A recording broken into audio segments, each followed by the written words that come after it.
안녕하세요. 스마트 경영시대 EBS2의 두 번째 시간 강의를 맡은 최종 교수입니다.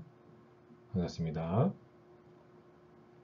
자, 첫 번째 시간과 연결해 두 번째 시간에는 이 비즈니스의 모델에 대해서 한번 같이 이야기를 나눠보고자 합니다.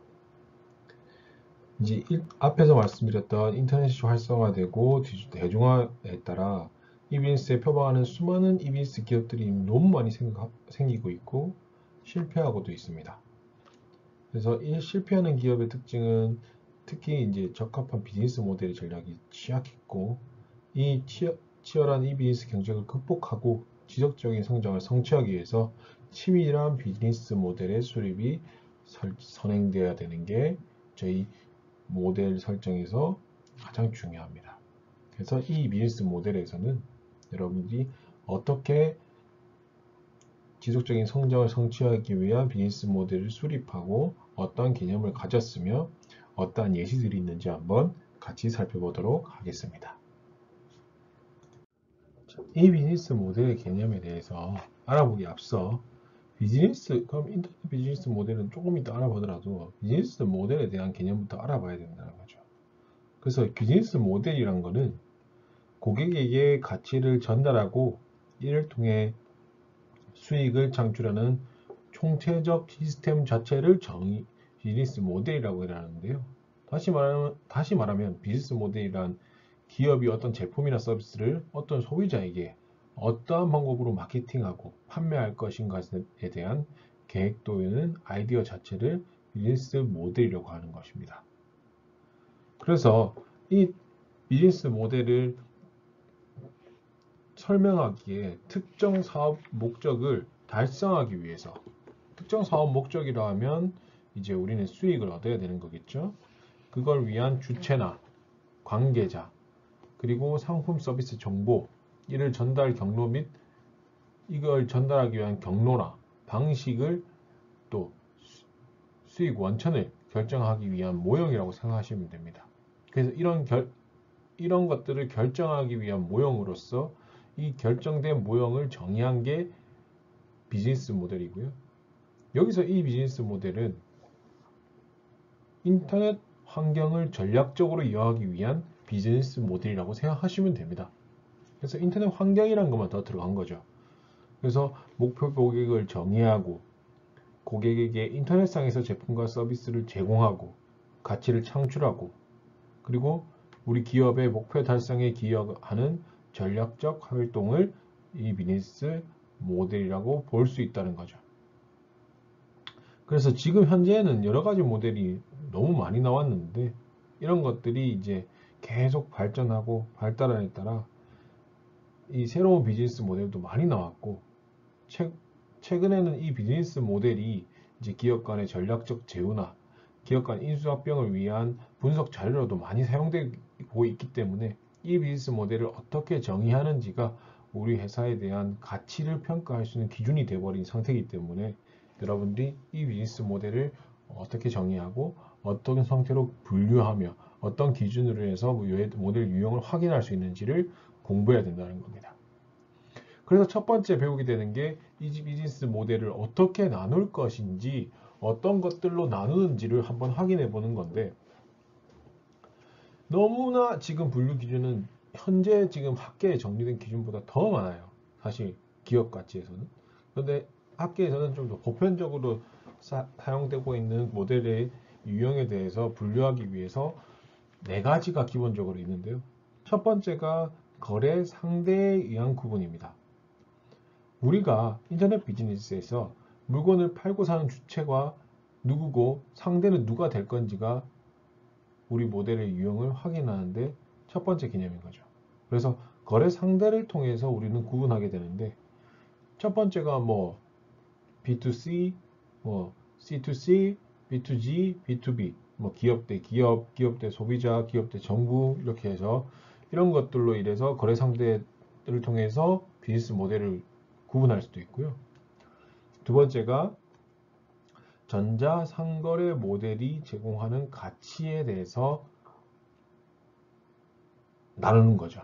그래서 제공 가치에 따른 구분이라고 생각하시면 되고 고객들에게 어떤 가치를 제공하는가가 이 비즈니스 모델의 유형을 살펴보는 겁니다. 그래서 가격형, 그리고 편리하고 신속한 서비스 제공형, 그리고 상품 및 서비스 맞춤화 전문형 등 고객이 받는 효용의 종류로 우리는 우리 전자상거래 모델을 볼 수 있고요. 세 번째 기준으로는 거래되는 상품의 종류에 따른 분류가 있어요. 그래서 우리 전자상거래를 통해서 거래되는 상품이 어떠한 형태의 상품인지 쉽게 생각하시면 일반적으로 디지털화된 상품, 뭐 mp3 파일, 영상, 여러분들이 다운로드 받으시는 영상 이런 것들이고, 아니면 물리적 상품으로 구별되는 거죠. 그래서 상품의 특성을 분류 기준으로 삼는 겁니다. 네 번째로 이 비즈니스 모델은 판매 방식에 따라 구분될 수 있습니다. 주로 판매형, 마케팅형, 중개형, 정보 제공형, 커뮤니티형 5가지를 유형으로 구분하게 되는데, 이 분류 기준은 뭐냐면 우리 수익 창출의 근원이 도대체 뭔지, 판매를 해서 내가 돈을 버는지, 아니면 광고를 해서 내가 돈을 버는지, 중개를 해서 중개 수익을 통해서 내가 돈을 버는지 등 이런 것들을 통해서 수익 근원이 뭔지 표현하는 점에서 많이 활용되고 있는 기준입니다. 그래서 더 세분화된 기준이 많지만 이 정도만 아셔도 여러분들이 이 비즈니스 모델에 분류하기 위해서 어떤 모델 유형으로 우리가 사업을 영위하고 있다는 것을 말할 수 있을 건지를 확인할 수 있습니다. 이렇게 인터넷 비즈니스 모델을 분류하는 기준을 알아봤고요. 그와 연관해서 인터넷 비즈니스 모델은 장기적으로 기업 성과를 증대시키고 수익을 얻기 위한 구체적인 계획이에요. 그래서 이 비즈니스 모델들이 공통적으로 갖추고 있는 요소들이 있습니다. 그래서 이 요소들을 한번 살펴보시면 인터넷 비즈니스 모델에서 어떻게 우리가 좀 더 기업 성과를 증대시키고 수익을 얻기 위한 구체적인 계획에서 더 증대시킬 수 있는지 장기적으로 그런 것들이 이러한 요소를 통해서 할 수 있거든요. 그래서 이 요소를 우리가 어떻게 확인하고 준비하냐에 따라서 우리의 제대로 된 모델이 나온다는 것이죠. 첫 번째가 고객 가치입니다. 다른 제품에서 여러분들이 발견할 수 없는 가치가 있는 것을 어떤 것이 가졌다고 느꼈을 때 고객이 느꼈을 때 그 제품은 차별화될 수 있는 거죠. 그래서 경쟁사의 제품보다 어떤 경쟁사의 제품이 제공하지 않는 걸 우리가 이제 제공을 해야지, 와, 이 제품이 진짜 가치 있는 제품이라고 고객들이 충분히 고려할 수 있다는 거죠. 그래서 이 가치는 사실 여러 가지로 줄 수 있습니다. 품질이 엄청 뛰어날 수도 있는 거고요. 서비스가 엄청 좋을 수도 있는 거고, 서비스가 진짜 안 좋을 수도 있는 거고, 아니면 가격이 엄청 싼 형태일 수도 있는 거죠. 그래서 이런 것들이 이제 제품의 차별화를 위한 가장 보편적인 형태고, 이런 게 이제 고객들에게 제공하는 가치로 말할 수 있는 것입니다. 쉽게 생각해 보시면 인터넷 쇼핑몰 중에 쿠팡이라고 생각했을 때 여러분들은 어떤 가치를 가졌다고 생각하시나요? 그렇죠. 로켓 배송이라는 가치를 가졌죠. 오늘 밤 12시까지만 주문하면 내일 도착한다는 약속을 하는 로켓 배송. 이런 가치들을 고객들은 인지를 했고, 다른 서비스를 제공하지 않는다고 느꼈기 때문에 쿠팡에서 주문을 하게 되는 것이죠. 두 번째 요소는 범위입니다. 제품의 범위가 아니면 시장의 범위가 사업 모형을 만들 때 아예 고려돼야 됩니다. 시장의 범위라 말하면 고객의 가치를 제공할 목표 시장은 무엇으로 할 건지를 의미하는 거죠. 보시면 어떤 동일한 특징을 가진 제품이라도 장소에 따라서 차별화가 가능한 거죠. 인터넷에서는 그게 조금 더 감소되긴 하겠지만 서비스는 그 범위, 제품의 범위나 시장에 따라 다르게 들어가야 된다는 거죠. 그래서 이런 것들을 제품의 범위나 시장의 범위를 꼭 고려를 해야 되는 겁니다. 우리가 가지는 고객 가치를 제공할 목표 시장이 어딘지에 따라. 세 번째가 가격입니다. 기업은 이제 시장 점유율을 생각하고 목표 시장 크기를 고려해서 제품이나 서비스의 적절한 가격을 어떻게 책정할 건지 고려해야 돼요. 가격의 책정 유형에는 엄청나게 많은 형태가 있어요. 뭐 대표적인 걸로 한번 말씀드리자면 메뉴 가격이죠. 고정적인 가격이에요. 그래서 가장 흔한 거죠. 판매자가 가격을 정하고 구매자가 가격을 받아들이면 거래가 이루어지는 형태. 두 번째가 1대1 가격 책정이에요. 판매자가 구매자가 모여가지고 협상하는 형태예요. 여러 가지 장단점이 있겠죠. 세 번째가 경매에 의한 가격 책정 형태고요. 네 번째는 역경매도 가능하고요. 다섯 번째는 물물 교환에 의해서 가격 책정을 할 수도 있다는 거죠. 이렇게 가격을 책정할 수 있는 방법이 많기 때문에 그래서 여러분들이 가고자 하는 시장 점유율과 목표 시장이 어딘가에 따라서 우리가 가격 책정 방법에 대해서도 정확하게 전달해 줘야 됩니다. 네 번째가 수익의 원천입니다. 수익 창출의 원천을 정확하게 이해해야 돼요. 이 비즈니스 모델에서 특히 제일 중요한 부분입니다. 이게 제일 흐려질 수 있어요. 그냥 시장, 현재 시장, 이 비즈니스 시장이 아니라 그냥 비즈니스 시장을 생각해 보시면 여러분들은 제품을 받거나 돈을 주면 제품을 받거나 그래서 기업의 원천은 제품을 주는 것이 우리 돈을 받는 것으로 해서 수익 원천이 나오는 것이고 아니면 서비스를 제공하면서 돈을 받는 것이 수익의 원천이 되는 것이에요. 근데 이 비즈니스 모델에서는 그게 흐려질 수 있어요. 그래서 어떤 것들로 우리 일반적 수익 원천이 되는지 한번 살펴보도록 합시다. 여러 가지가 많지만 가장 큰 거는 오프라인 같아요. BS와 같아요. 인터넷상에서 제품이나 서비스를 직접 판매해서 수익을 얻는 거죠. 온라인 스토어 모델이 있었죠. 그래서 직접 판매해서 우리가 수익을 얻는 모델이고, 아마존, 옥션, 이건 대리 판매도 있으니까, 아마존닷컴을 가장 큰 예로 보시면 됩니다. 두 번째가 수수료예요. 수수료 베이스의 수익 원천이 될 수도 있고요. 제품이나 서비스에 대한 소유권이 없어요. 그래서 그냥 다른 기업 제품들을 쫙 모아놓고 개인들에게 상품이나 서비스 거래를 중개해주는 형태인 거죠. 아니면 직접 필요한 서비스를 제공해주는 대가로 일정한 수수료를 받거나요. 경매하거나 주식 거래, 법률 서비스 이런 것들이 있는 거죠. 예로 보시면 이베이가 좀 큰 예가 될 수 있고요. 세 번째가 광고 수익입니다. 사이트에 광고를 게재해주는 대가로 광고주에게 수익을 받는 형태죠. 네이버, 여러분들이 많이 아시는 네이버, 다음, 커뮤니티 사이트, 여러분들이 들어가는 커뮤니티 사이트, TV에 나오는 일간 베스트라는 것도 다 커뮤니티 사이트예요. 그런 곳에 광고 수익으로 유지되거든요. 그래서 배너를 달거나 이메일 동안 푸시, 그리고 우리 가입 인원에 대한 푸시, 문자 이런 것들에 대해서 수익을 얻게 되고요. 최근에는 이런 광고 수익을 좀 높이기 위해서 고객의 방문 횟수, 사이트 기여도 이런 거에 따라 경품도 주거나 사이버 머니도 주기도 하죠. 여러분들 많이 스타벅스 커피를 걸린 이벤트를 많이 보셨을 거예요.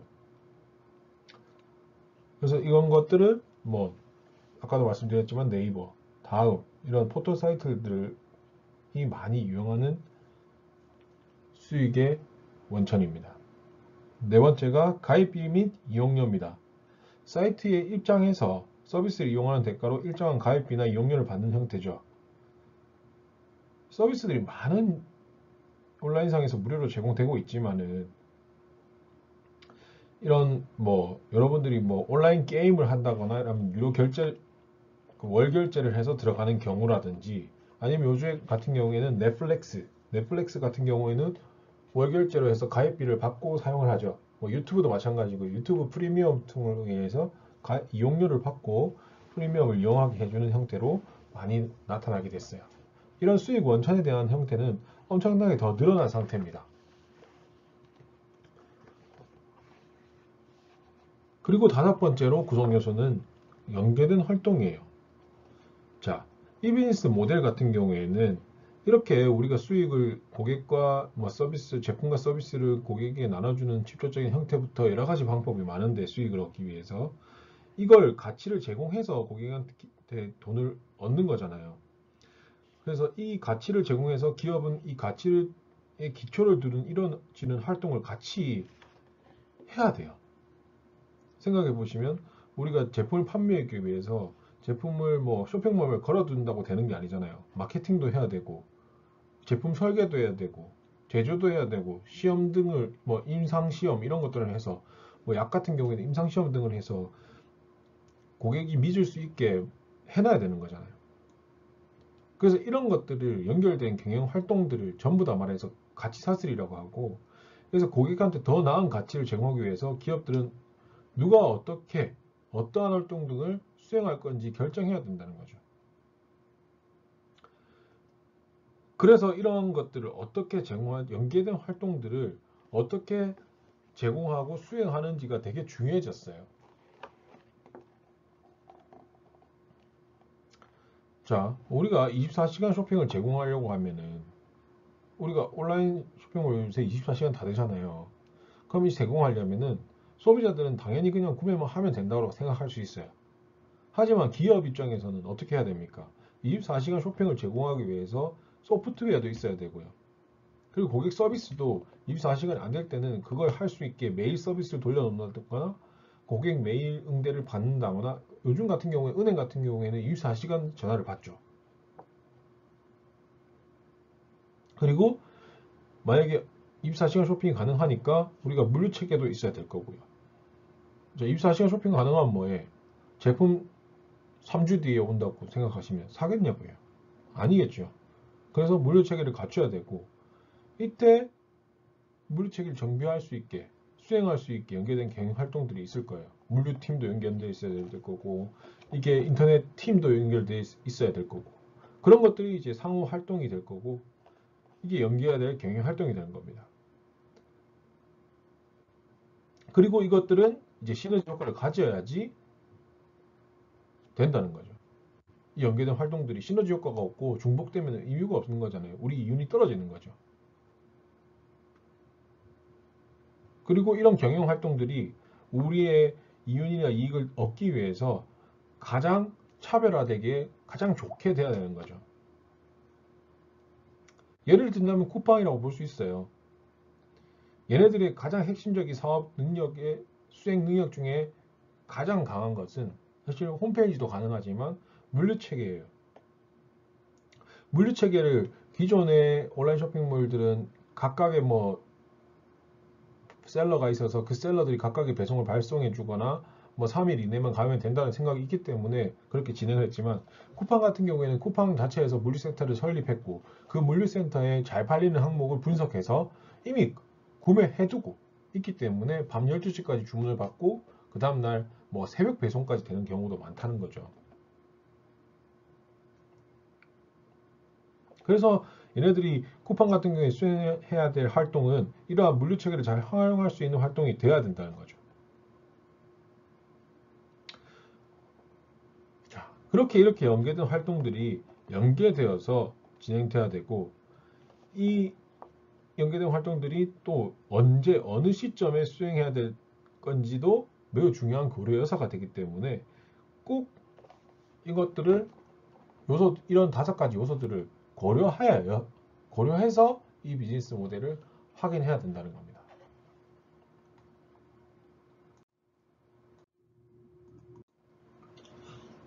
자, 앞에서 이 비즈니스 구성 요소들을 살펴봤고, 이제는 이 비즈니스 모델에 대해서 어떤 종류들이 있는지 한번 살펴보도록 하겠습니다.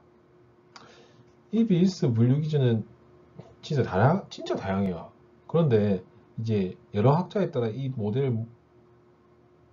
모형을 다르게 다 제시하고 있어서 특히 좀 유명하고 많이 사용되는 위주로, 특히 중요한 가치 분석, 아까 말씀드렸던 가치 분석에 의존해서 하는 비즈니스 모델을 분류한 방법이라든지, 아니면 수익 원천을 초점으로 해서 분류한 모델이라든지 가장 일반적인 분류 방법이라든지 어떤 것들이 있는지 한번 살펴보고자 합니다.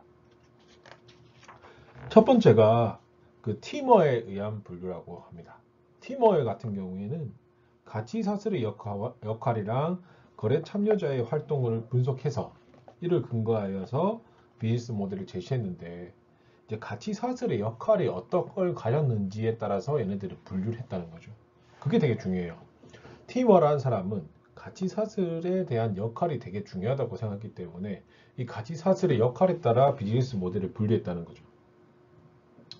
첫 번째가 전자상점 e샵 같은 모델이었는데, e샵이란 게 사실 지금 여러분들이 생각하기에는 e옥션 이런 것들이 다 합쳐져서 지금 개념을 쓰고 있긴 하지만, 기존에 e샵이 전자상점이라고 했으면은 기업 점포의 웹사이트를 이용해서 마케팅을 하기 위해서 사실 사용했던 모양이에요. 그러니까 우리가 이런 게 있다라고 해서 고객들한테 이제 알리기 위해 만들어 놓았던 거였는데, 웹사이트를 통해서 고객들이 들어와서 이제 제품만 보는 게 아니라 주문도 받고 대금을 지불할 수 있는 전자상거래 기능이 추가됐던 거죠. 지금 같은 형태는. 기존에는 그런 게 아니었어요. 그냥 홍보의 용도였어요. 그래서 별도의 마케팅 채널을 저렴한 비용으로 구축하고 이거에다가 이제 비즈니스 결제 모델을 붙인 거죠. 그래서 이게 진짜 제일 많이 지금 현재는 사용되고 있는 모델이에요. 전자상점. 두 번째가 전자구매예요. 그래서 이게 인터넷을 이용한 입찰 공고나 협상 이런 것들을 하기 위해 하는 사용 모형이고, 이런 것들은 지금 B2B 타입에서 많이 사용되는데, 현재 나라 장터라고 해서 나라의 사업을 따거나 국가 사업을 딸 때는 전자구매 형태를 많이 띱니다. 그래서 나라 장터라는 사이트가 있고요. 여러분 한번 들어가 보시면 거기서 입찰을 하거나 경매를 하거나 국가 사업을 따는 형태라고 할 수 있어요. 저도 여기서 많이 구매를 하고 있고요. 세 번째가 전자경매입니다. 전통적인 경매 시장이에요. 근데 이걸 인터넷으로 옮겨간 것이 전자경매고요.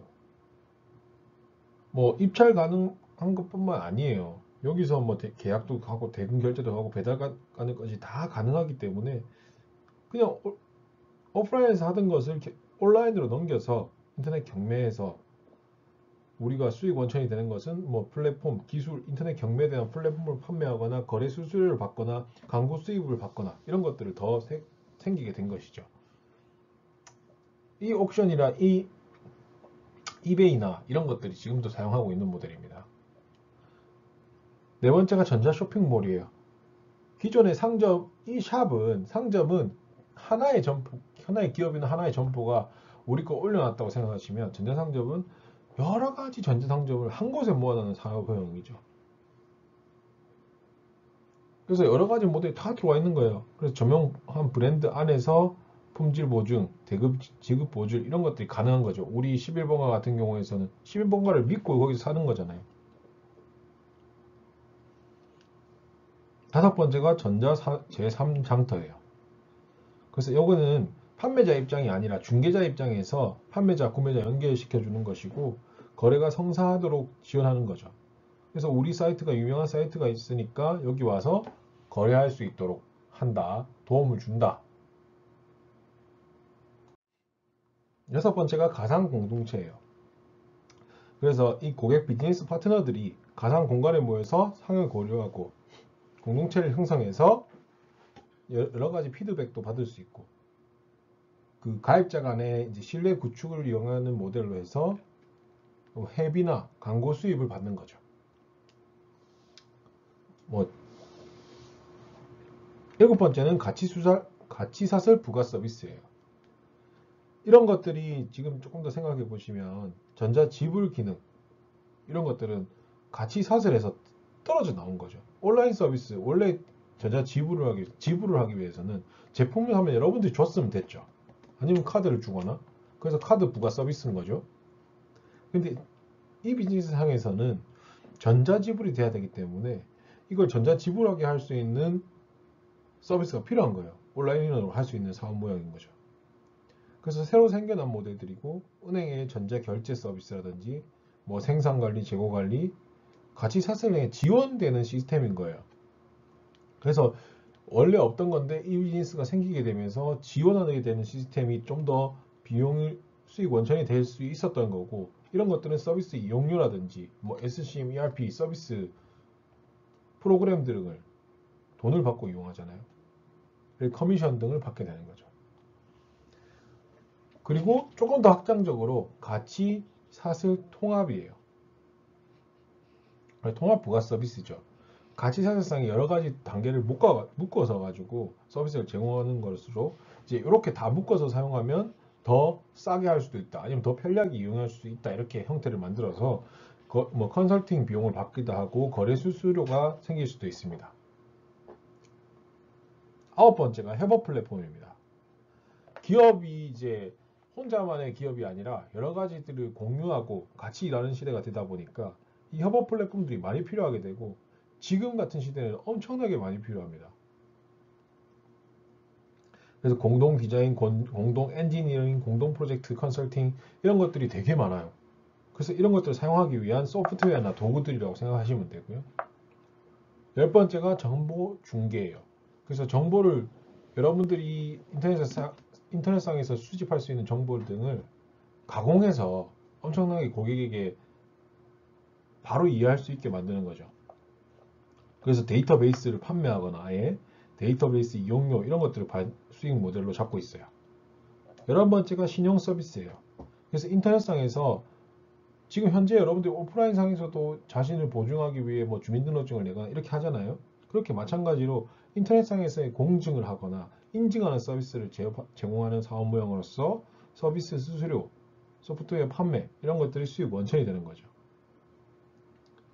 그래서 얘네들이 팀워가 이런 식으로 나눈 이유는 비즈니스 모델의 어느 정도의 혁신이 됐고 어느 정도 수준인가, 그리고 기능의 통합 정도가 어느 정도 수준인가 관점에서 정리하면은 여러분들 책에 보시면 72페이지에도 잘 나와 있고요. 그래서 어느 정도의 혁신이 사업 모형 중에서 이 혁신 모델 중에서 어떤 게 사업 혁신 정도가 있고, 복합 기능 관점에서는 어느 기능이 통합적으로 다소 필요하다는 것도 보여주고, 이런 게 볼 수 있는 게 72페이지 그림에도 나와 있습니다. 이건 한번 살펴보시면 되고요. 그래서 혁신적인 부가 서비스면 부가 서비스일수록 정보기술에 가장 많이 의존하는 가장 복합적인 비즈니스 모델임을 알 수 있게 되는 게 팀워크에 대한 분류였고요. 다음으로는 라파에 대한 의한 분류입니다.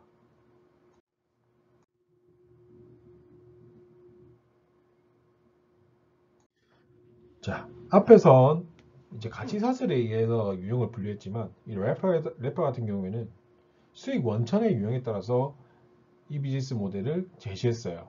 첫 번째가 중개형이에요. 판매자와 구매자를 연결해주고 거래에 따라 수수료를 받는 사업 모형이고요.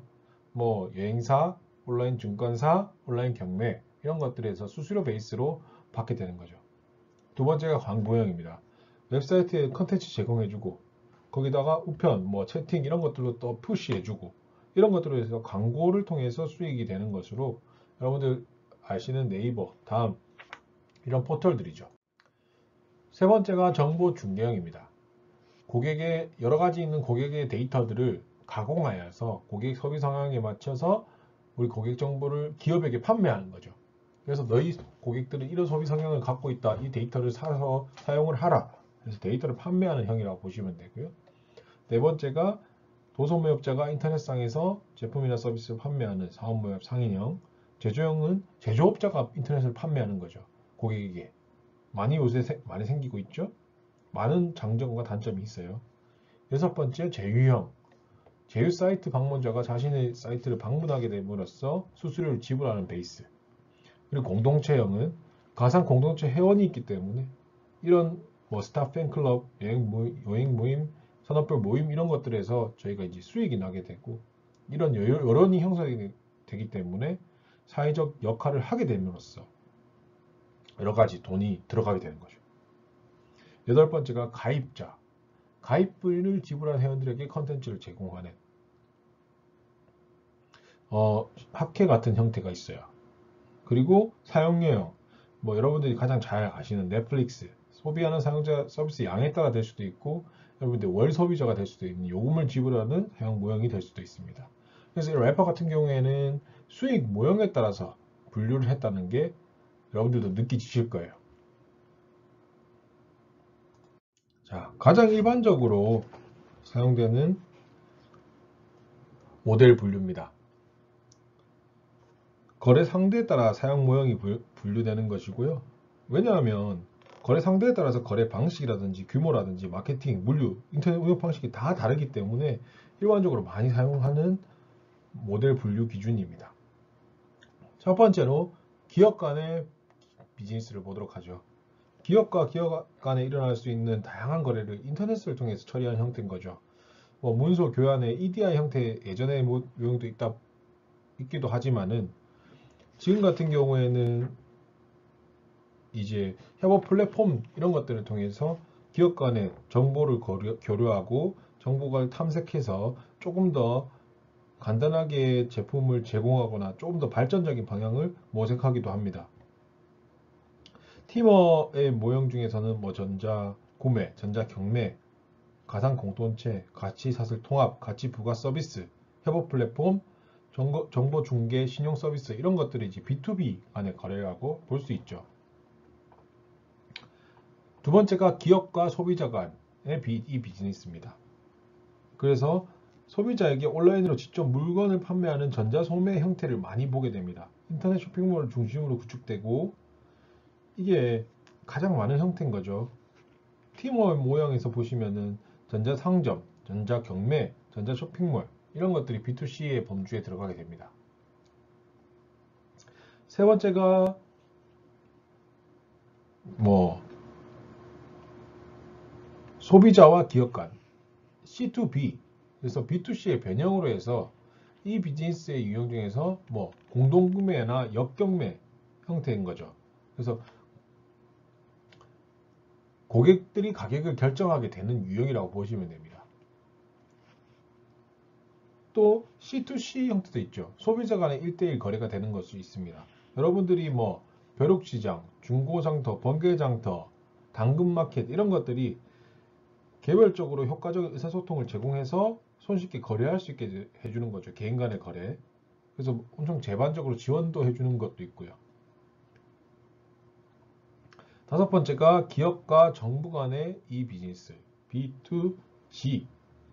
그래서 이 정부를 대상으로 제품이나 서비스를 마케팅하거나 정부 간을 발주하면서 전화적으로 응하는 경우에 필요하고요.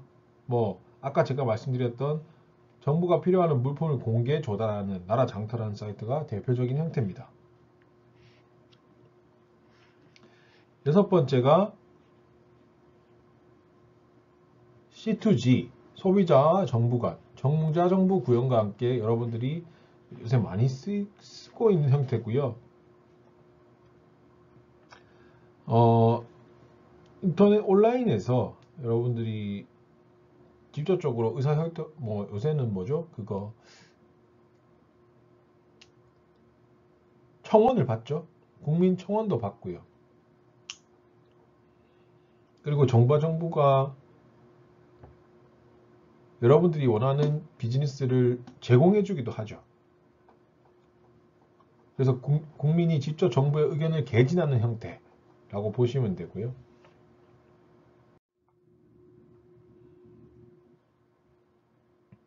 이렇게 소비자, 거래 상대에 따라서 모델 분류가 이렇게 비즈니스, 커스터머, 거버먼트 기준으로 나눌 수 있습니다. 그래서 B2B부터 G2G까지 여러 가지 형태가 많기 때문에 이 형태들이 얘가 어떤 것들이 있는지 한번 살펴보시면 여러분들이 도움될 겁니다. 자, 앞에서 배웠던 일반적인 거래 상대에 의한 모델을 한번 살펴봤는데 대표적으로 사례를 한번 몇 개 살펴보도록 하겠습니다. 대표적인 B2C 모델의 사례인 인터넷 쇼핑몰에 대해서 한번 보도록 할 텐데요.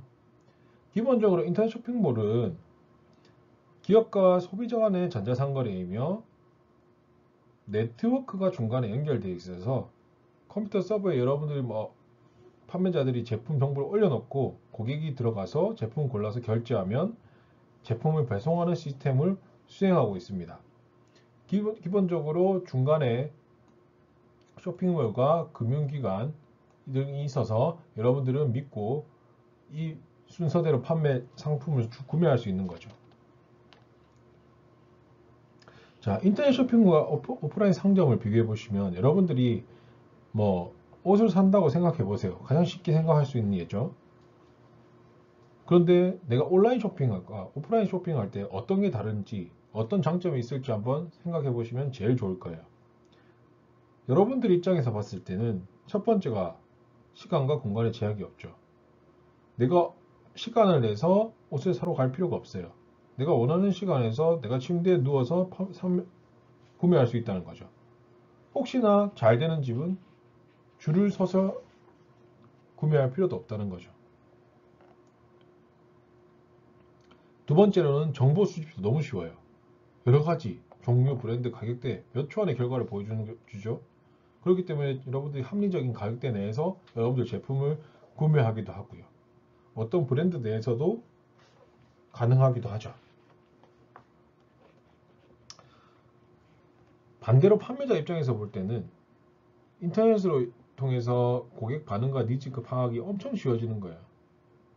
그래서 여러분들이 구매하게 되는 가격대, 뭐 브랜드 이런 것들이 바로바로 파악이 되고 그것을 따라서 개인화된, 맞춤화된 서비스를 제공할 수 있다는 거죠. 요즘엔 단점이라 말했던 배송 시스템까지도 엄청나게 좋아졌어요. 그래서 이 납기에 대한 보안 시스템이 되게 걱정이 됐었는데 지금 같은 경우에는 많이 사람들이 믿고 구매를 하고 있죠. 그 외에 조금 더 걱정이 된다면 보안 문제 등도 걱정이 되긴 했지만 지금은 사람들이 이걸 걱정하면서 사진 않잖아요. 내 정보가 팔릴 것 같아서 내가 이 예쁜 옷을 사진 않지는 않잖아요. 그런 거죠. 두 번째로 B2B 비즈니스 모델에서 대표적인 사례를 한번 봅시다. 이 마켓플레이스라고 보시면 되고 이거는 이제 기업 간의 전자상거래를 위한 가상 공간을 말하는 겁니다. 그래서 이게 좋은 게 여러 가지 기업들이 여기에 들어가서 거래를 하거나 확인을 할 수 있었기 때문에 엄청나게 수평적 위치 상거래가 가능했고요.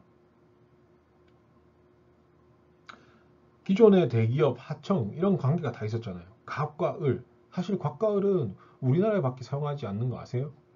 미국에서 갑과 을을 사용하지 않아요.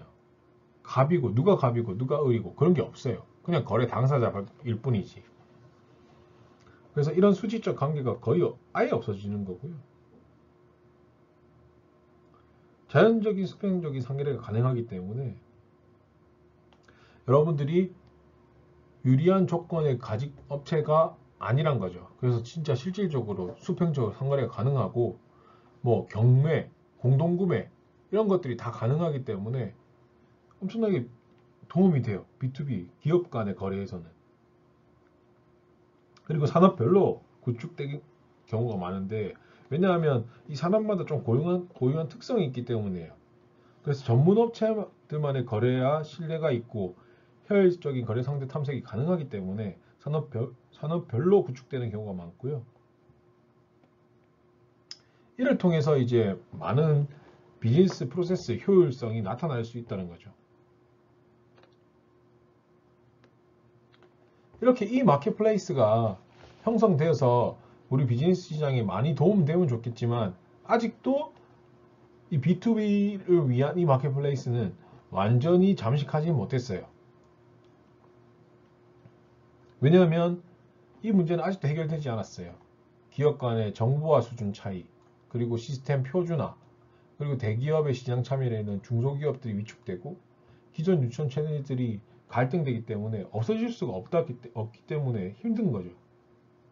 하지만 이런 사례들이 많이 생기고는 있어요. 그래서 기존의 작은 기업들이 성장하지 못하게는 되진 않기 때문에 엄청나게 좋은 사례라고 저는 생각합니다.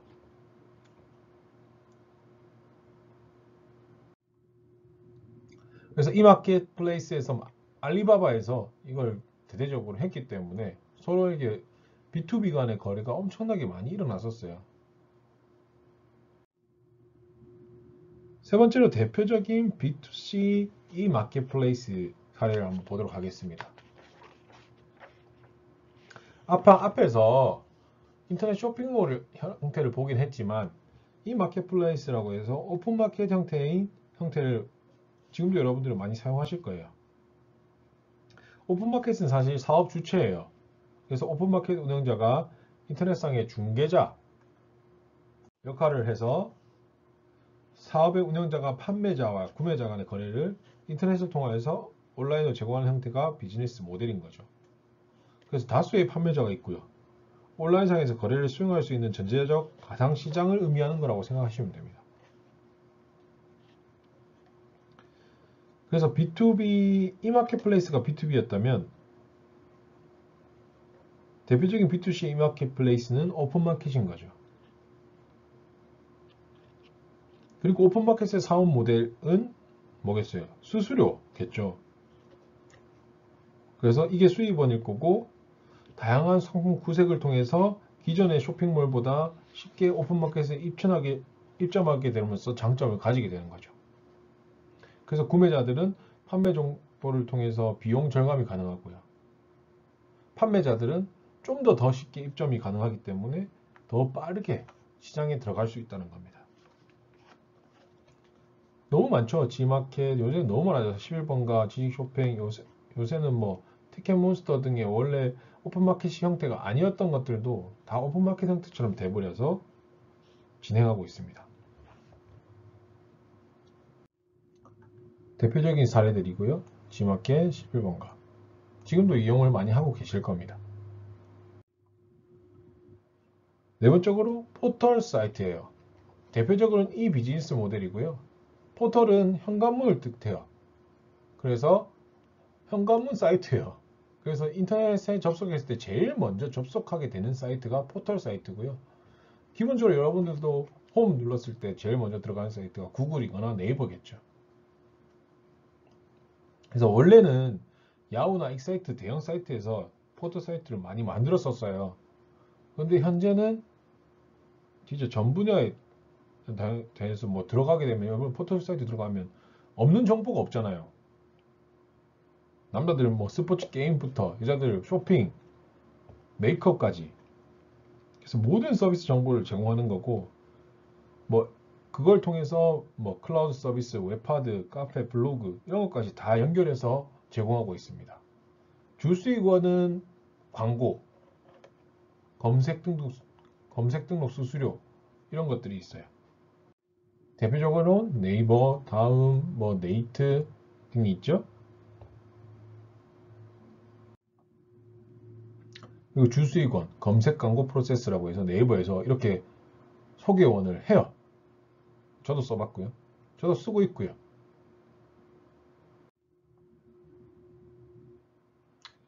이렇게 우리가 이제 우리나라는 진짜 세계 최고의 현대적인 인터넷 인프라랑 인터넷 이용 구조가 완성이 됐어요. 거의. 그렇기 때문에 이 비즈니스 산업은 진짜 더 중요해질 거예요. 뭐 거의 다겠죠, 사실.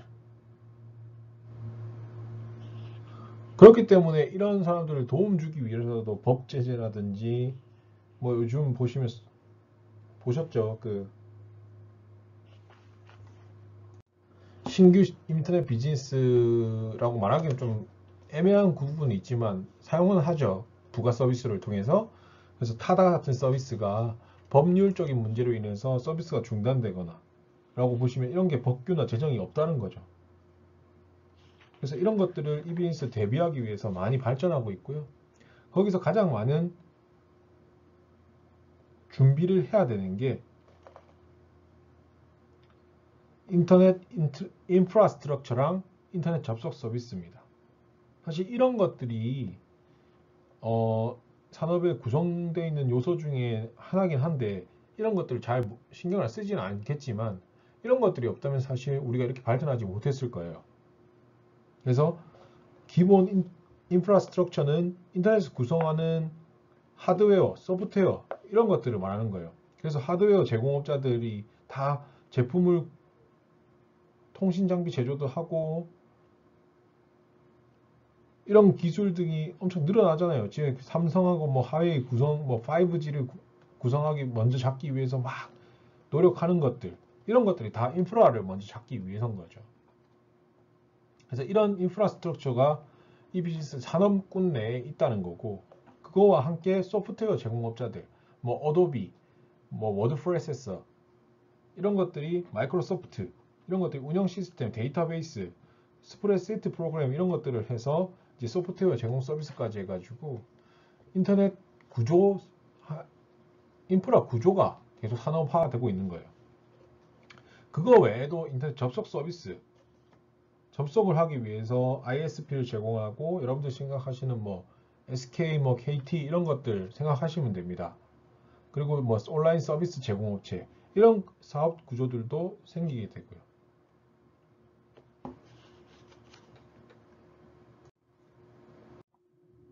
그리고 이 비즈니스 산업에서는 이 비즈니스 인터넷 사업 부문으로서 포털, 뭐 전자상거래, 중개상, 컨설팅 및 구축 사이트까지, 구축 서비스까지 여러 가지 산업군들이 나타나고 있습니다.